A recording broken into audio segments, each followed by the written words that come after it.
Adhir Ranjan Chaudhary ji.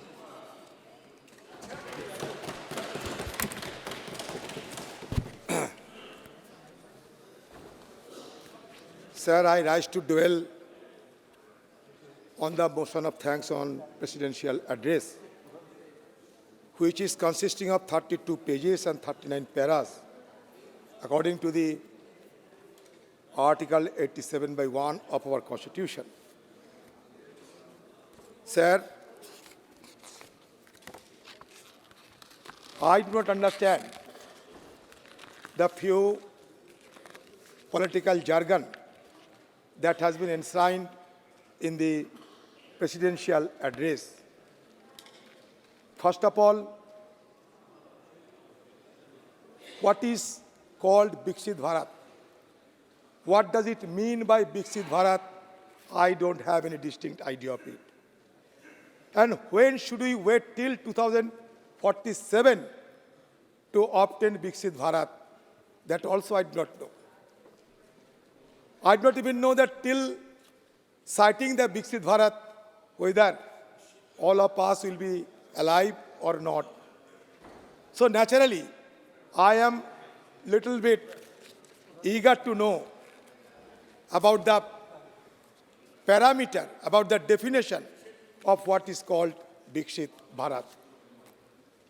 Sir, in the milieu of highfalutin, religious triumphalism, I thought it prudent to cite a few lines from no less than one of the greatest Hindu monk of India, Sri Vivekananda, Narendranath Datta.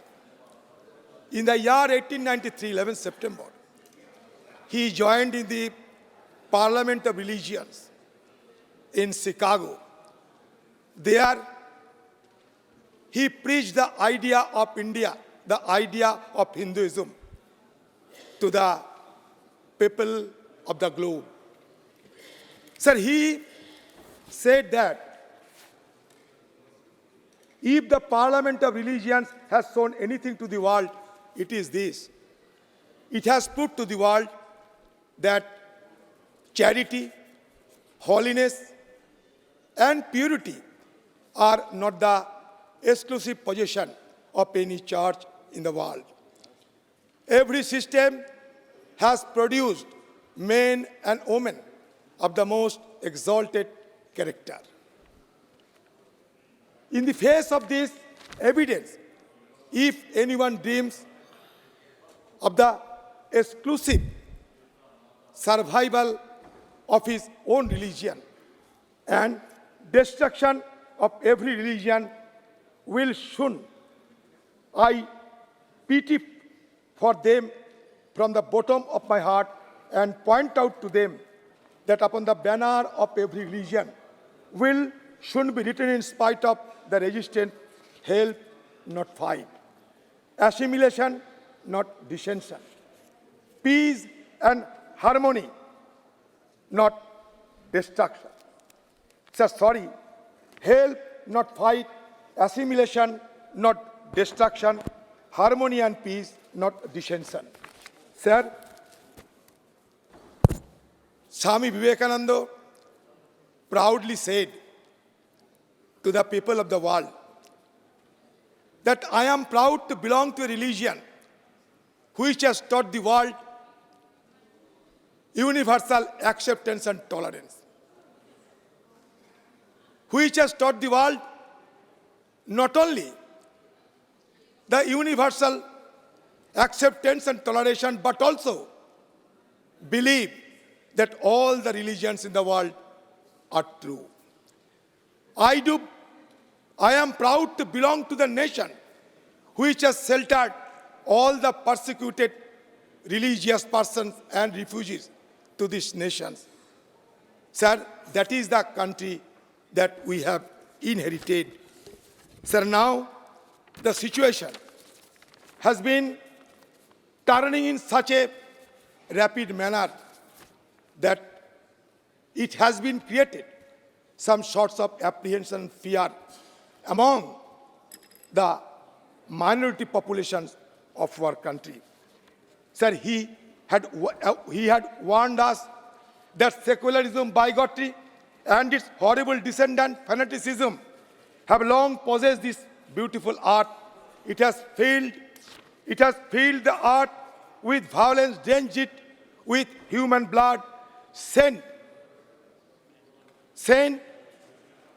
nations to despair, destroyed civilizations. Had it not been for these horrible demons, human society would be far more advanced than it is today. Sir, we should not forgotten these homilies, this noble thought that was preached by Swami Vivekananda. Sir, he suggested that we are all Indian. We are all Indian. He says that I am an Indian. The ignorant, the poor and destitute, the Brahmin, the Pariah, all are Indian.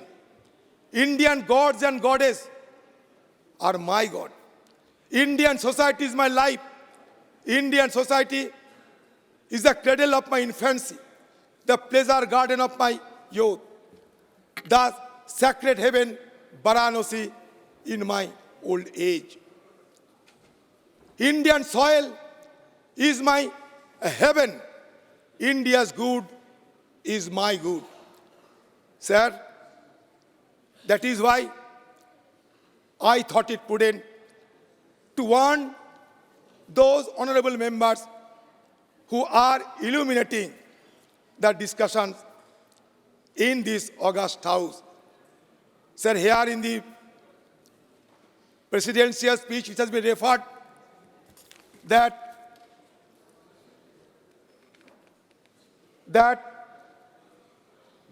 the new parliament building, magnificent building, has been constructed at the beginning of Azadi Ka Amrit Kal. Sir, I am in agreement with my sister from Bengal, who has very distinctly stated in a sorrowful manner also that hundreds of our MPs have been expelled from this august house for the reason best known to the government. Sir, I would urge upon you, sir, that the house, the august house, should not be turned.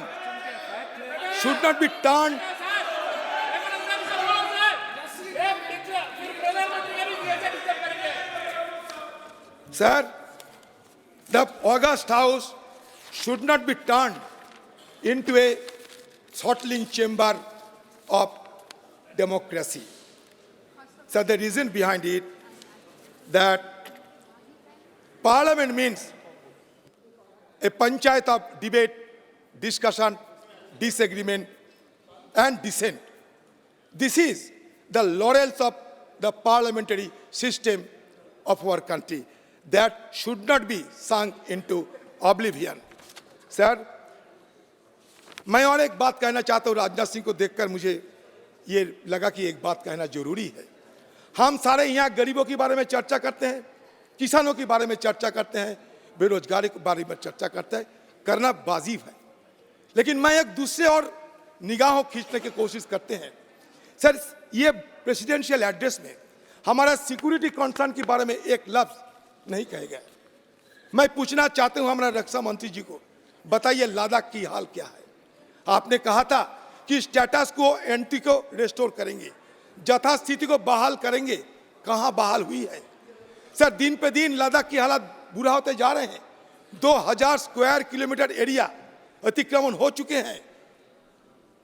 ये 20 round military talks हुए हैं, 28 round diplomatic talks हुए हैं. आज वहां चरवाहों ने जाने नहीं पाते हैं, अपना जमीन पे वो चराई करने नहीं जा पाते हैं.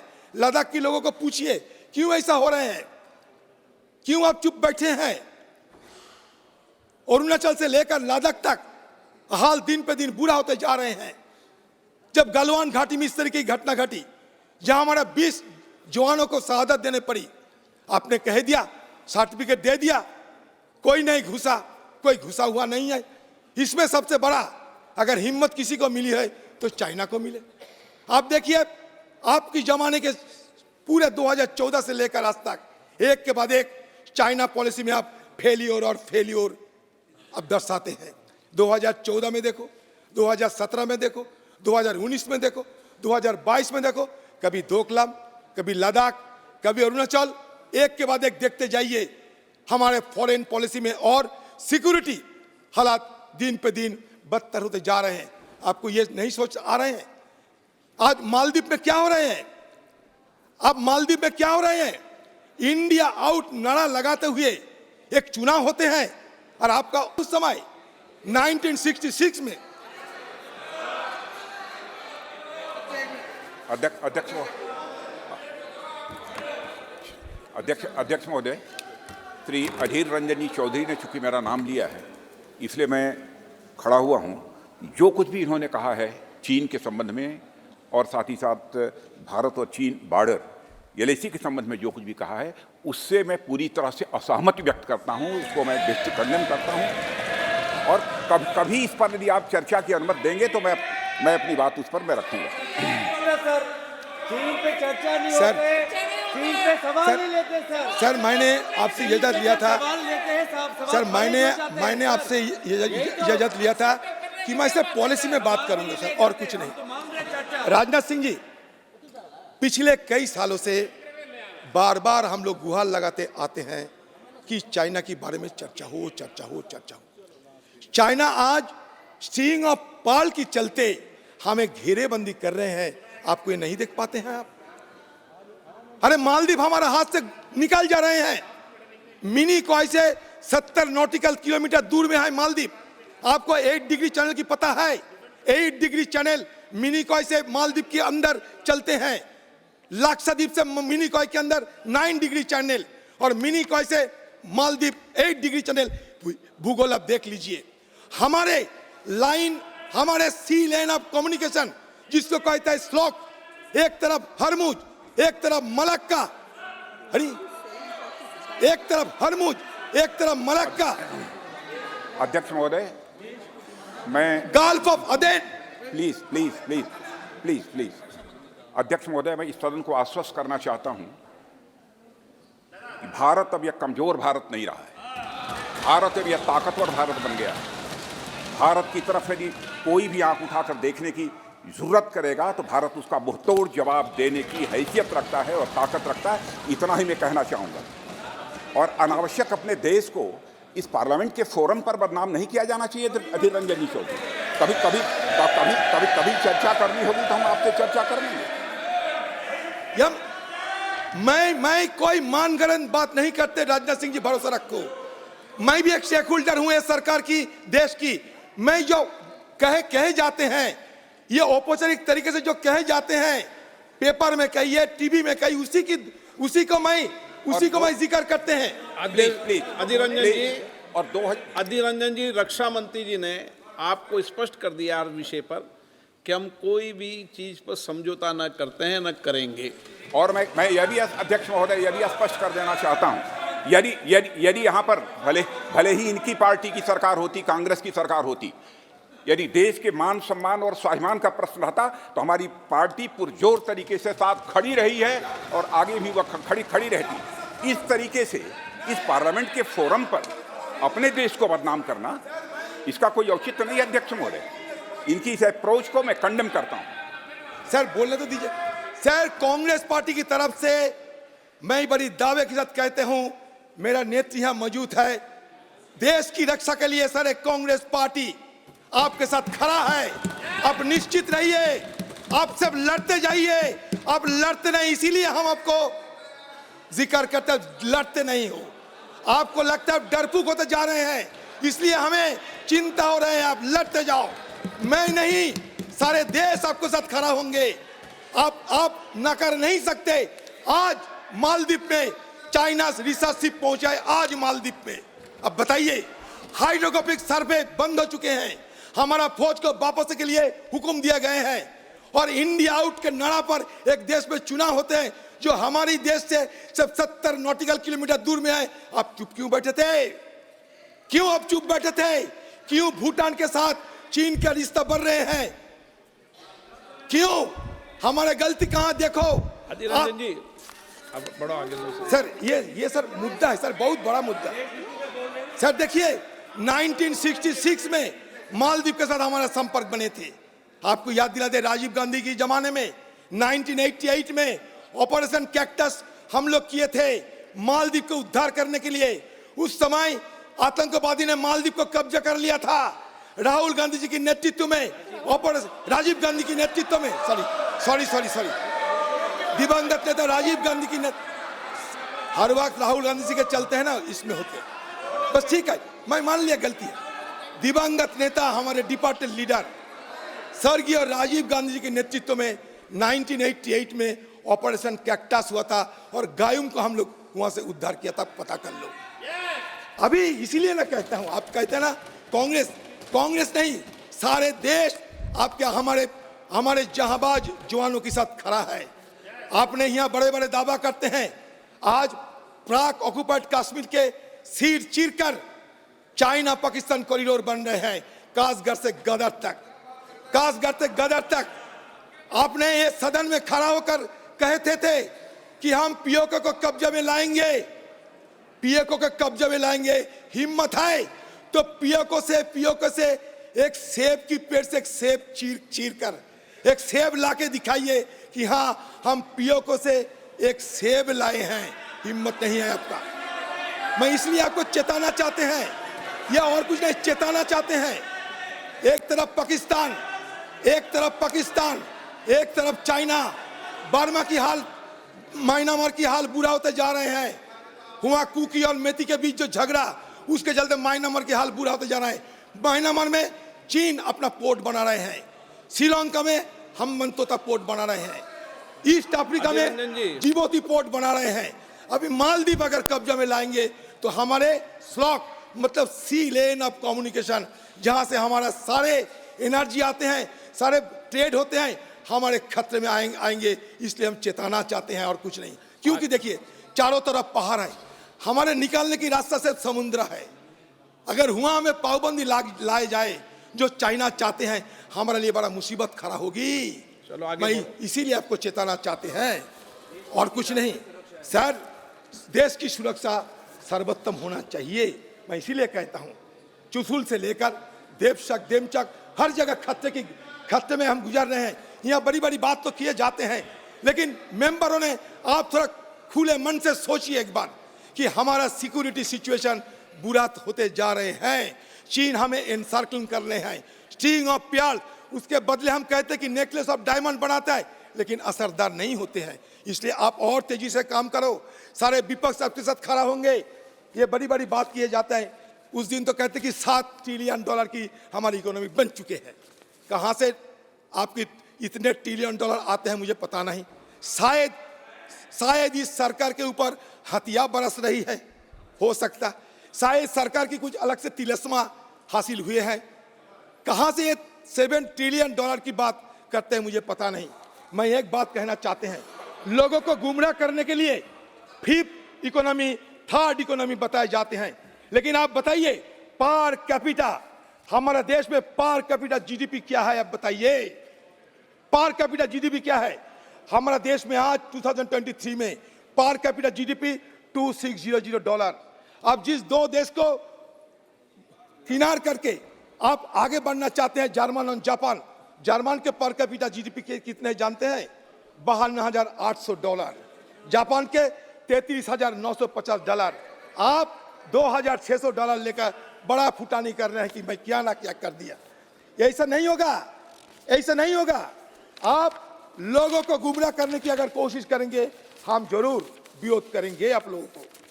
देखिए ये बड़ी जोर शोर से हमारे देश में अभी चुनाव की तैयारी कर रहे हैं सत्ता पक्ष। इसमें कोई गलती नहीं है।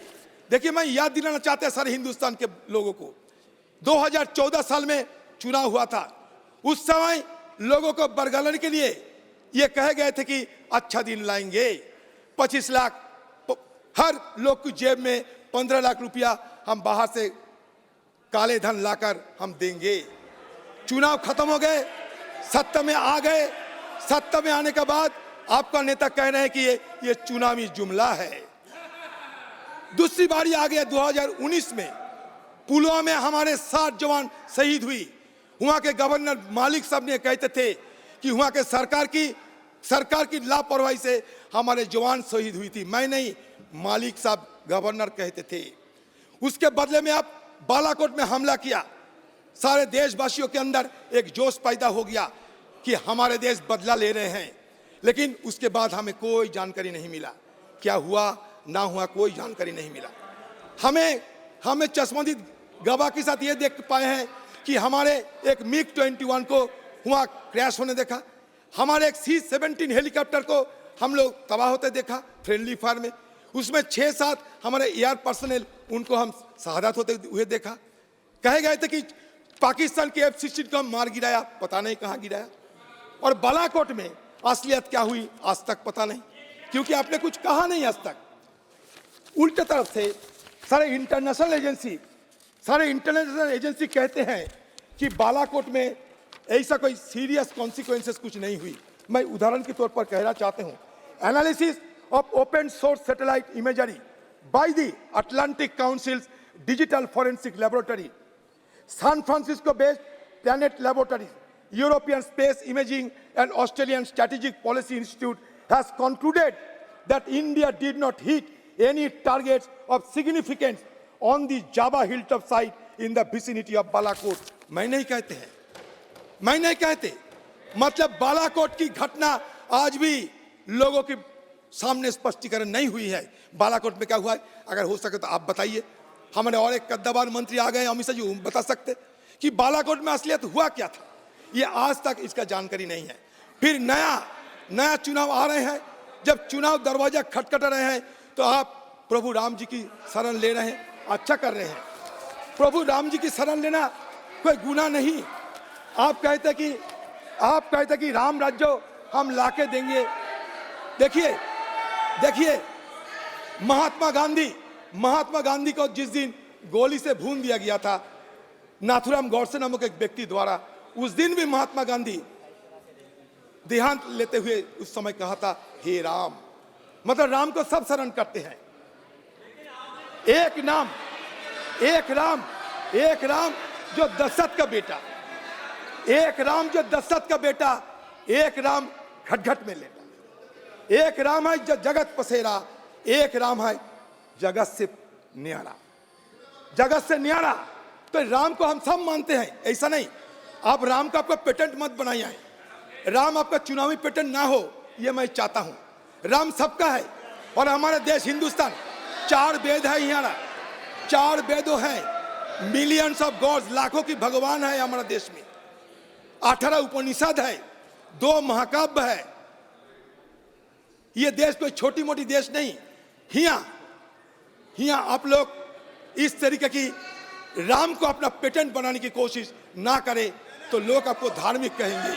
राम को पेटेंट मत बनाइए, राम को चुनावी उपकरण मत बनाइए, राम को राम की जगह रहने दीजिए। महात्मा गांधी कहते थे इन 1929, महात्मा गांधी कहा था, by Ram Rajya I do not mean Hindu Raj, I mean by Ram Rajya divine Raj, the kingdom of God. For me Ram and Rahim are one and the same deity. मैं इसलिए कहता हूं, जानते हैं, आज हमारा साथी हसन साहब कहते थे अच्छा ठीक है राम मंदिर बन गए, अभी ज्ञान वापी लेकर चर्चा शुरू हो गए, अभी मथुरा लेकर चर्चा शुरू हो गए। तो हमारे देश में राजनाथ सिंह जी आप ज्ञानी व्यक्ति है, हमारा देश में 20 करोड़ मुसलमान है, उन लोगों का मन में डर पैदा ना करो तो बेहतर होगी। आरएसएस बोलते हैं कि हम राम जन्मभूमि के बाद हम और आगे नहीं बढ़ेंगे, लेकिन लोगों के अंदर शंका है, कोर्ट से उनकी पक्षराय चली जाएगी। ये मैं नहीं कहते, लोगों के मन में यह शंका है। तो मैं ये कहना चाहते कि आप कानूनों के दौरान आप एक कानून लाइए, जिस कानून के दौरान इस तरीके की और कोई अतिक्रमण ना हो, नहीं तो इसका बड़ा बुरी असर होने वाला है।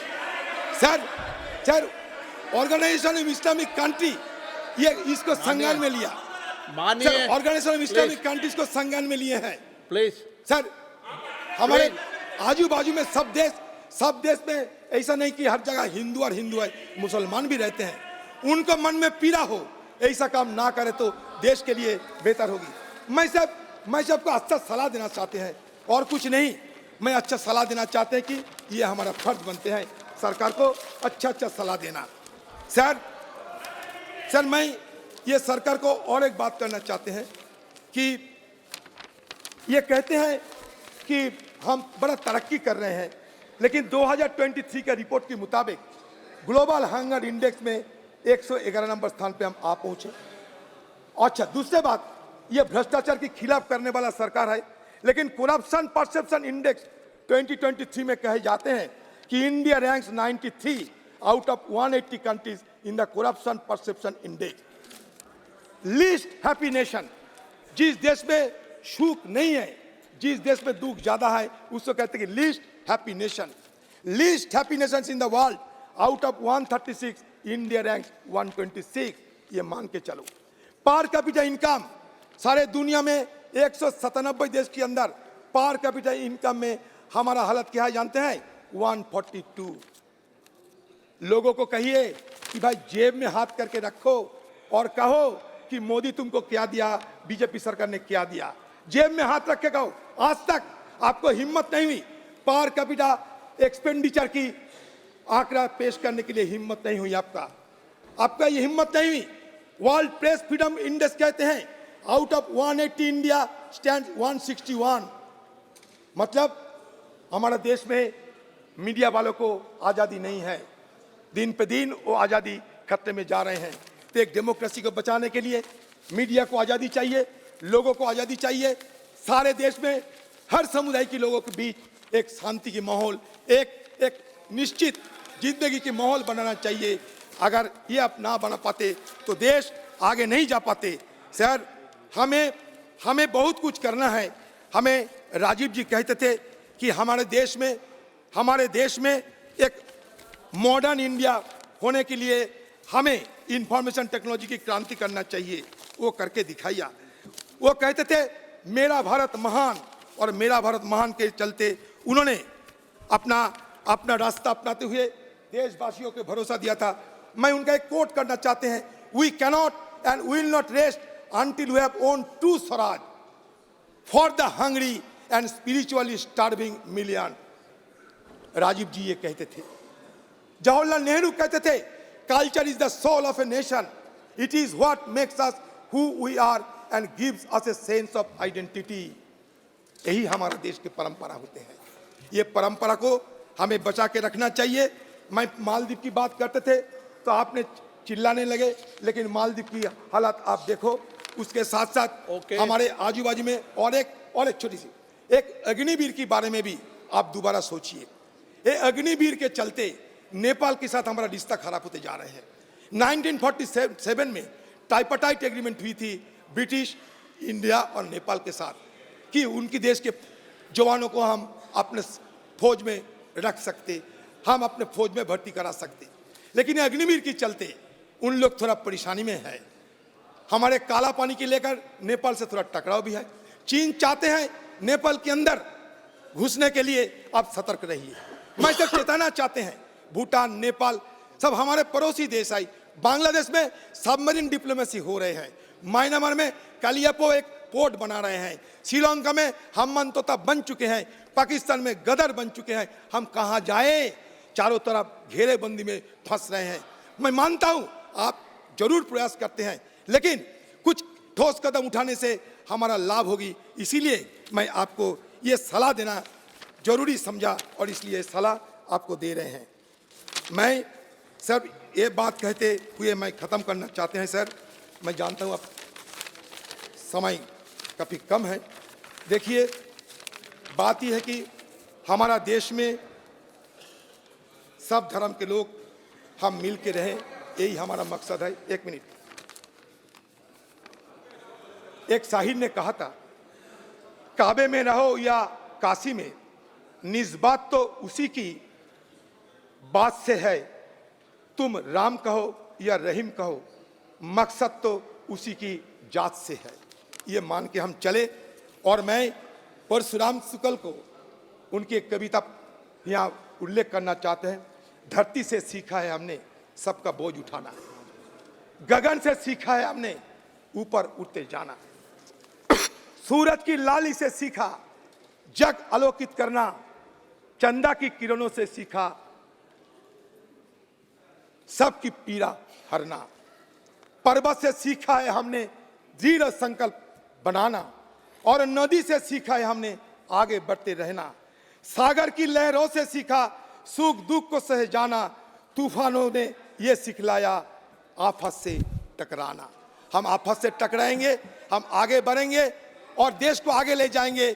और जहां जहां खामियां देखेंगे, चाहे इस पार हो कहां कोई रहे, हमें कोई परवाह नहीं, क्योंकि अगले बार आप इधर रहोगे, हम उधर रहूंगा। ये मान के अब चलो सर। धन्यवाद सर। मैं राष्ट्रपति शासन जी की ये भाषण में, राष्ट्रपति शासन जी की जो भाषण, राष्ट्रपति शासन जी की ये भाषण, ये राष्ट्रपति जी की भाषण नहीं रही, ये एक इलेक्शन मैनिफेस्टो बन गया बीजेपी पार्टी की। तो मैं ये इलेक्शन मैनिफेस्टो की विरोध करते हुए अपना वाणी को विराम देता है। नमस्कार। सतीश किरण जी, मैं सिर्फ इतना कहना चाहता हूं, आदिर जी, ये पार्लियामेंट सेशन खत्म होने के बाद मैं आपको एक प्रपोजल देता हूं। अब हमारा साथ चलना पड़ेगा, क्योंकि आपने बात करते करते ऐसे बातें आपने कह दी जो सत्य तो नहीं है, साथ साथ देश को नुकसान पहुंचाने वाले बात आपने कहा है। सुनिए, आप भाषण दिए, इतना ये कर्टसी, बेसिक कर्टसी होता है। अब एक कर्टसी होता है। आप सर, इन्होंने कहा कश्मीर से लेकर के लद्दाख से लेकर के अरुणाचल तक चाइना कब्जा करके बैठा हुआ है। आप एक लीडर होकर के इस तरह का बातें करना इस सदन में, आप जो भी जमीन चाइना बैठा है वो कांग्रेस का समय में कब्जा करके बैठा है। मोदी जी आने के बाद 1 इंच में हमारा जमीन के अंदर कोई चाइना का फोर्स आकर के ऑक्युपाई नहीं किया। आप यहाँ अगर बात कर सकते हैं, आप मेरा साथ चलना होगा। आप गलत बात करके बच नहीं सकते हैं। पाकिस्तान का भाषा, चाइना का भाषा और कांग्रेस का भाषा एक हो गया है। तालमेल में आप लोग बात करते हैं, शर्म आना चाहिए आपको।